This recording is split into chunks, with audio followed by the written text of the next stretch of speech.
Base Core Learning. बिस्मिल्लाहिर्रहमानिर्रहीम अस्सलाम वालेकुम। Welcome to Base Core Learning. उम्मीद है आप सब लोग बिल्कुल ठीक ठाक होंगे, खैरियत से होंगे।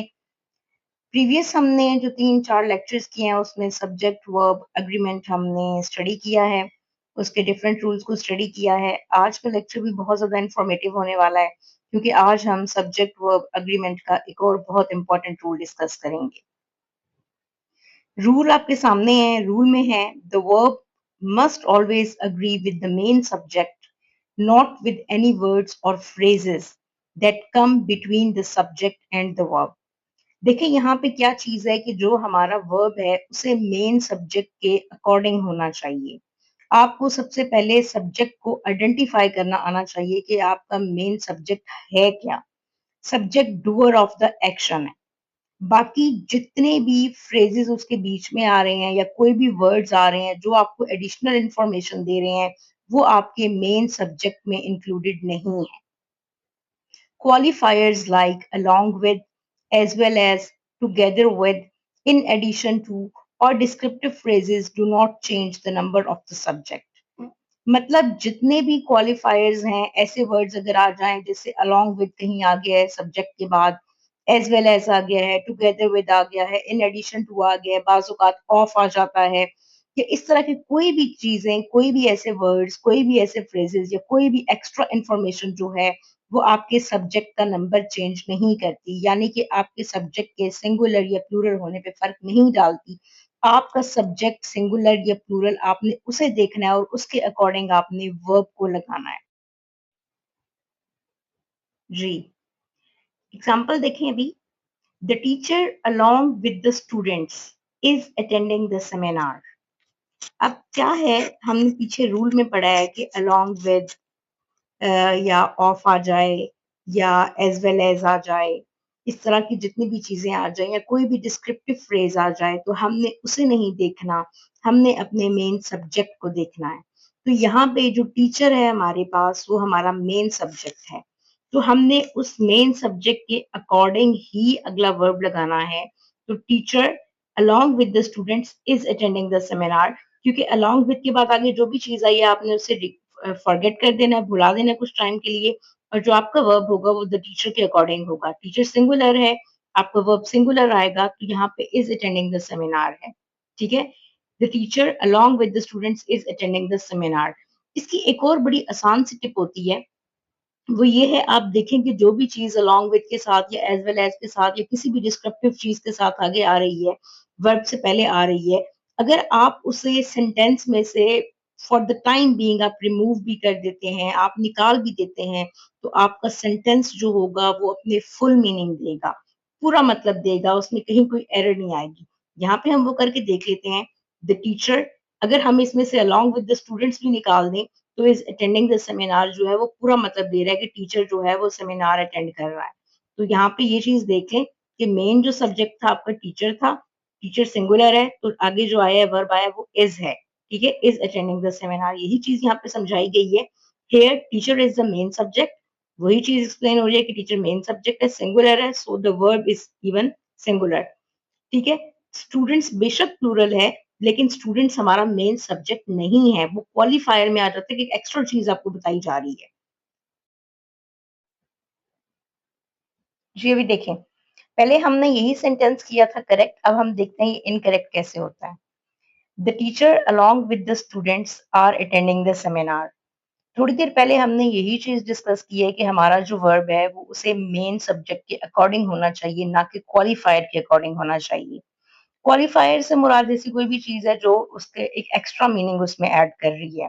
उसके लिए कुछ वर्ड्स भी हैं, कुछ फ्रेजेस भी हैं, डिस्क्रिप्टिव फ्रेजेस भी हो जाते हैं, बाज़ औक़ात अलोंग विद आ जाता है, एज़ वेल एज़ आ जाता है, ऑफ के साथ भी सेंटेंस को डिफरेंट कर दिया, उसे पार्ट में डिवाइड कर दिया जाता है। ऑफ वाला सेंटेंस भी हम एक करेंगे नीचे। अब यहाँ पे देखें, हमने कहा कि जो वर्ब है उसे मेन सब्जेक्ट के अकॉर्डिंग होना चाहिए। हमारा सब्जेक्ट क्या था? The teacher along with the students are attending the seminar. इसमें मेन सब्जेक्ट कौन सा आपका? मेन सब्जेक्ट है टीचर, जो जो एक्टिविटी परफॉर्म कर रहा है। अब देखें, along with the students, along के साथ सेंटेंस को एक तरह से आप कह सकते हैं कि डिवाइड कर दिया गया है, उसका पार्ट बना दिया गया है। जैसे कि टिप ऊपर भी दी थी, मैंने बताया था, पहले भी समझाया था कि अगर आप for the time being along with the students को निकाल भी दें, ठीक है, तो द टीचर जो है वो अकेला सेंटेंस के मीनिंग को फुलफिल कर लेगा। लेकिन अब अगर यहाँ पे हम along with the students are attending the seminar करेंगे तो ये गलत होगा। और ये क्यों गलत होगा? क्योंकि जो आर है वो सिंगुलर टीचर के साथ नहीं चल सकता। टीचर सिंगुलर था तो वर्ब सिंगुलर होना चाहिए था। अब ये जो अलोंग विद द स्टूडेंट्स अगर कोई लगाता है यहाँ पे तो वो तो स्टूडेंट्स को देख के लगा रहा है। और स्टूडेंट्स क्या है? स्टूडेंट्स क्वालिफायर है, मेन सब्जेक्ट नहीं है आपका। सब आपके वर्ब को मेन सब्जेक्ट के अकॉर्डिंग होना चाहिए, ना कि क्वालिफायर के अकॉर्डिंग होना चाहिए। यही एक्सप्लेनेशन इसमें समझाई गई है कि रॉन्ग है ये सेंटेंस। क्यों रॉन्ग है? क्योंकि the verb agrees with the students, a qualifier, not the main subject. Students क्या क्वालिफायर है, एक एडिशन दे रहा है उसके मीनिंग को, ऐड कर रहा है उसके मीनिंग में, लेकिन एक्स्ट्रा इंफॉर्मेशन दे रहा है।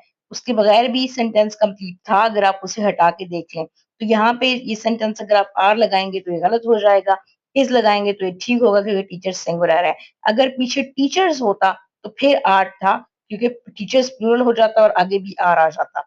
ठीक है, तो यही चीज इसमें एक्सप्लेन की गई। चलें एग्जाम्पल देखें।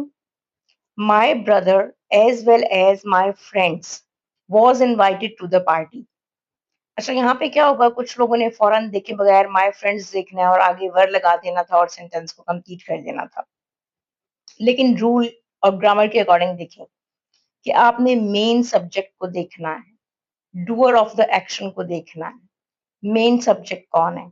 मेन सब्जेक्ट यहाँ पे आपका माय ब्रदर है। पहले भी कहा गया है कि ऐसे जितनी भी चीजें जो एज वेल एज है, अलोंग विद है, टुगेदर विद है, कोई भी डिस्क्रिप्टिव फ्रेज है, उससे सेंटेंस के सब्जेक्ट पे फर्क नहीं पड़ेगा।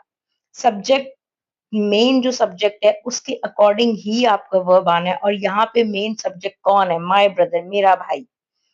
एज वेल एज के बाद जो भी चीज है वो क्वालिफायर है। तो क्वालिफायर को आपने नहीं देखना। क्वालिफायर वर्ब को डिसाइड नहीं करेगा बल्कि मेन सब्जेक्ट वर्ब को डिसाइड करेगा। और यहाँ पे मेन सब्जेक्ट क्या था? ब्रदर था। ब्रदर सिंगुलर था, इसलिए यहाँ पे वॉज आया है। इसी तरह आगे देखें, करेक्ट जो है एक और सेंटेंस देख लेते हैं। The students together with their teacher are going on a trip. अब बेशक यहाँ पे टुगेदर विद देयर टीचर है, लेकिन अब क्या है? जो मेन सब्जेक्ट आपका कौन सा है? The students. स्टूडेंट्स क्या है? प्लूरल है, ऑलरेडी प्लूरल है, तो यहाँ पे आगे आर आ जाएगा। अगर स्टूडेंट होता तो फिर आगे इज आ जाता। आपने मेन सब्जेक्ट को देखना है, क्वालिफायर को नहीं देखना, डिस्क्रिप्टिव फ्रेज को नहीं देखना है। सिर्फ मेन सब्जेक्ट को देख के आप वर्ब को डिसाइड करेंगे। अगर सब्जेक्ट सिंगुलर है तो आपका वर्ब सिंगुलर होगा, सब्जेक्ट प्लूरल है तो वर्ब प्लूरल होगा। बाकी कोई भी क्वालिफायर को देख के आपका वर्ब डिसाइड नहीं होगा। मेन सब्जेक्ट को देख के आपने सब्जेक्ट, मेन सब्जेक्ट को देख के आप वर्ब को लगाएंगे और वर्ब डिसाइड करेंगे क्या है।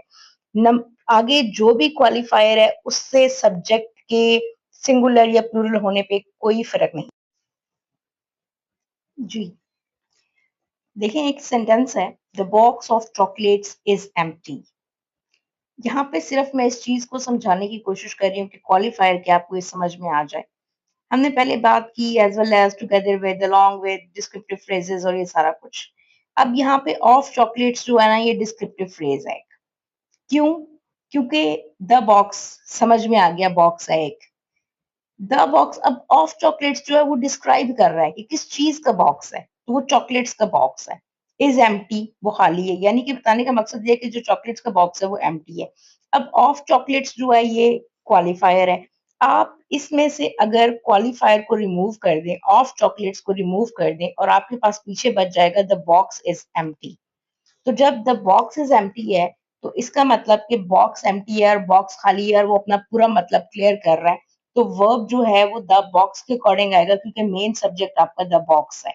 यहाँ से आपका मीनिंग क्लियर हो जाएगा कि जो सब्जेक्ट के अकॉर्डिंग आपका वर्ब लगना है, verb agrees with the main subject the box.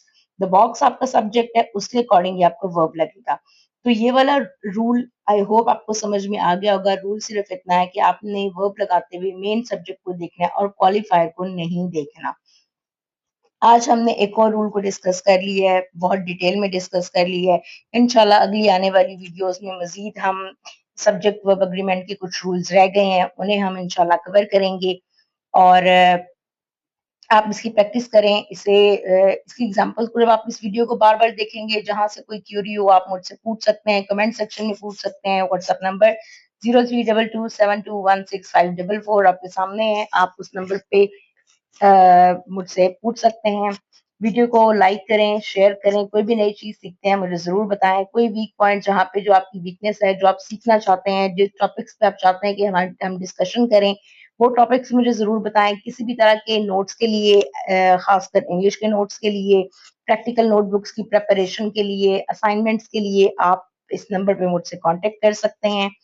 I hope lecture clear हो चुका होगा और आने वाली वीडियोस में मजीद हम अभी कुछ इसके रूल्स रह गए हैं, जैसे पैरेललिज्म का रूल रह गया है, उसके अलावा एक दो रूल्स और रह गए हैं, हम उन्हें डिस्कस करेंगे बड़ी डिटेल में और इंशाल्लाह फिर हमारा जो टॉपिक है सब्जेक्ट वर्ब एग्रीमेंट ये क्लियर हो जाएगा।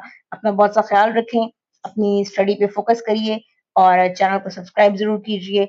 इंशाल्लाह नेक्स्ट वीडियो के साथ फिर आपके साथ आएंगे, आपके सामने आएंगे और आपको ज्यादा इन्फॉर्मेशन देने की कोशिश